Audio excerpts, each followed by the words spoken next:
allowing kids an infinite spectrum from which to build, claim, and sustain their identity is not going to be beneficial in the long run. Mark it down, write it down. This is going to cause psychological issues we'll be cleaning up 20, 30 years from now.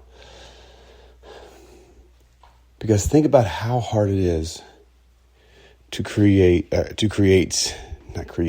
discover and sustain identity. I mean, the hardest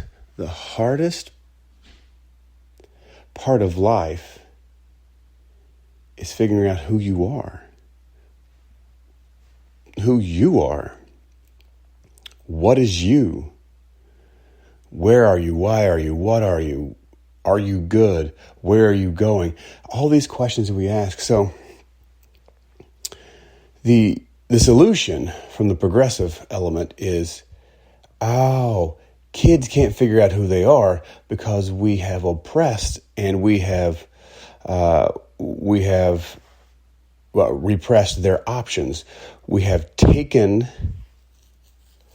limited their imagination by reason. We need to unhook their imagination from reason and say, reason be damned, you go and be whatever you want to be. There is an infinite spectrum of genders. Go. Do you understand that this is not the issue of limitation of genders? It is actually the limitation of conscious thought. It's the limitation of the prefrontal cortex and the ability to think consciously. It's a limitation of our own ability to dive into our unconscious minds to unearth what actually we're seeing in front of us. There's a reality beyond what we perceive and see in our conscious mind. There's also the unconscious mind, which actually picks up on more reality than the conscious mind does. So the issue is not limitations of gender.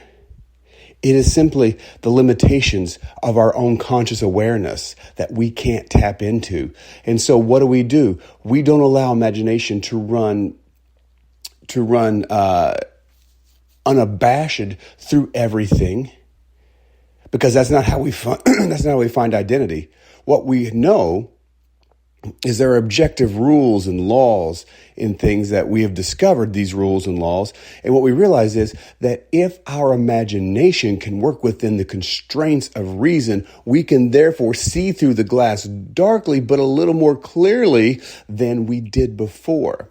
So it is all about taking our imagination and keeping it within the boundaries of reason, therefore to help us see more clearly. It is not to say, forget reason be damned, and go, we're just going imagination, because guess what? There's nothing to hold imagination together.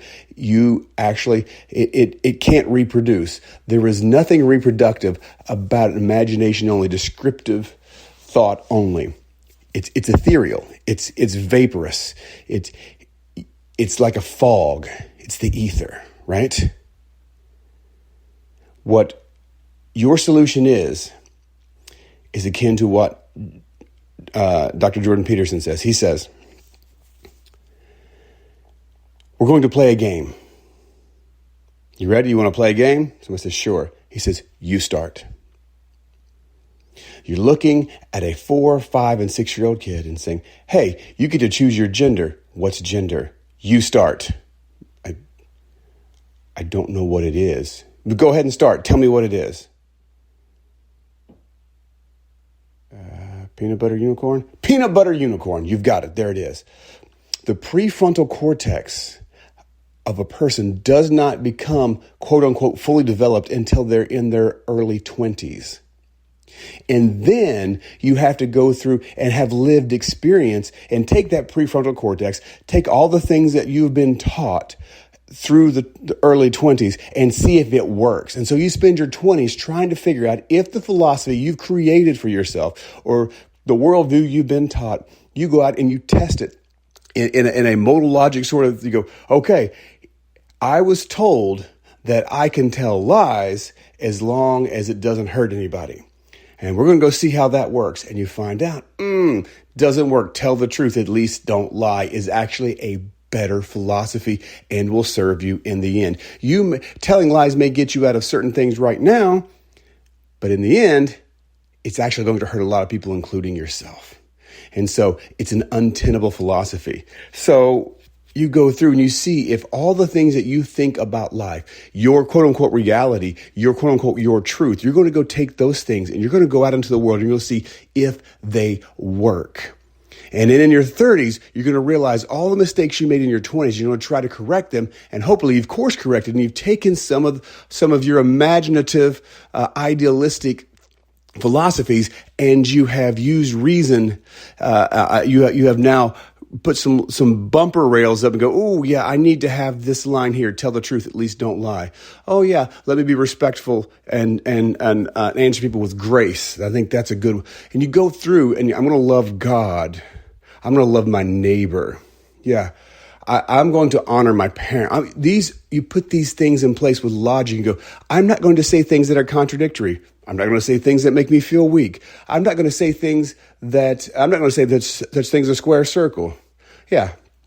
I'm not going to say that unlike things are like. And you begin to hone in on this philosophy that will actually make your life flourish instead of continually bring you suffering. That's what we do in our 30s. And in our 40s, we put it all together. And if we've done it correctly, we should flourish. That's kind of this process. Now, if you take children at 6 years old and go, let's play a game, it's called life, you go. You are going to do such damage because they don't even know the rules. And guess what they're going to find out? There are rules. You cannot twist the fabric of reality and not expect to have consequences. You can't say there is no reality. There is no gravity. Go to the edge of a cliff and go, gravity sucks. I don't believe in it. It's not real. And see what happens. You will Wile E. Coyote that stuff. You will just at the bottom of the ravine. You'll smack down at the bottom of that chasm. Why? Because your philosophy does not work in reality. Reality does not care about what you feel. Reality does not care about what you think your philosophy is or about what reality should be. You can't look at reality and say, hey, you need to do this. Because guess what? Reality was here before you got here. I will gladly listen to anyone's philosophy. I will gladly say, yes, your philosophy is correct. If you can tell me the exact moment that you became conscious, and when you became conscious, you had ubiquitous universal knowledge wherein to make such judgments that you can look at the existing world around you and go, I know everything about you. And even though categorically, historically, philosophically, these are the ideas and thoughts that actually help people flourish, you know what? Poppycock. I say categorically that a rock is not a rock. I say it's a fish. Okay? I say that rock is a piece of bread. That's fine. Guess what? We eat bread. Can you eat that rock? Try to eat that rock and see what happens. You cannot twist the fabric of reality. It is very much like C.S. Lewis's parrot disease. I think I'm just going to read that parrot disease and we're going to talk about it at some point. The parrot disease and the giant slayer are two parts of Pilgrim's Regress that are for this day and age. We cannot play the stakes for the games that we're playing right now with the lives of children are going to have such consequences that the future of not only America, but civilization is going to be hanging in the balance. So I implore you to understand and figure out what you believe and why you believe it. And is what you believe sustainable? Can you defend it? And is it sustainable? Is it something that in the end will bring human flourishing, bring flourishing to yourself? And it may not bring you riches and fame, but what it will bring you is it will bring you peace. and it will bring you good relationships, and it will bring you joy. And I don't mean joy without suffering. I mean real joy. There will be a purpose and a meaning to your life. Logotherapy, Viktor Frankl's logotherapy. If you haven't read Man's Search for Meaning or Man's Search for Ultimate Meaning, I recommend those books as well. This is simple, but it's not easy. When you try to make this part of it easy, it gets extremely difficult in the end. You cannot look at people and say, let's play a game, go. C.S. Lewis says in Mere Christianity, they've gelded the stallions and bid them to be fruitful and multiply. Oh yeah, go out and live your life. There are people now in our world that are being applauded, and they are saying things like, I'm a blue jay, I'm a cardinal, I'm a dragon, I'm a fish gender, I'm a crab gender, I'm a horse gender. This is extremely dangerous, and those people are going to need serious help. Because this is not funny, and this honestly is not the kind of game that you want to play. I'm going to give you one quick thing. One quick thing here. Since our laws are based on human-to-human interactions, if someone is allowed to present a legal argument that they are trans species, that they are actually a fish, and they commit a crime, we have no legal statutes to enforce penalties and consequences on species that are not human. Now, you can say, well, we shoot bears if they maul somebody. Yes. We don't shoot fish that kill people. Not normally. We may go hunt them, but it's not a legal precedent. You're not in a courtroom where a judge makes a ruling. There isn't a statute on the books.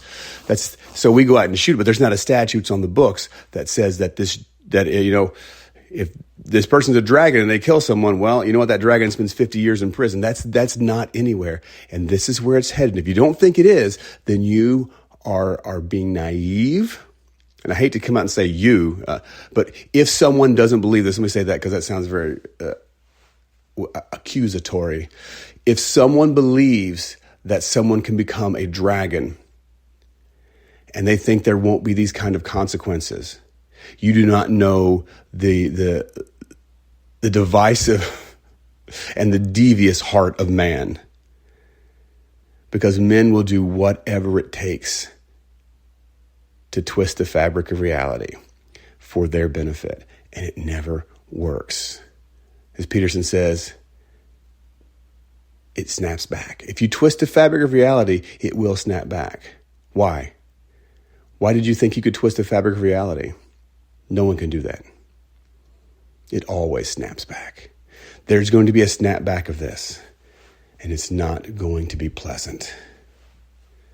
So I implore you today, read Parrot Disease, read The Giant Slayer, read Viktor Frankl's Man's Search for Meaning and Man's Search for Ultimate Meaning, Carl Jung's Archetypes.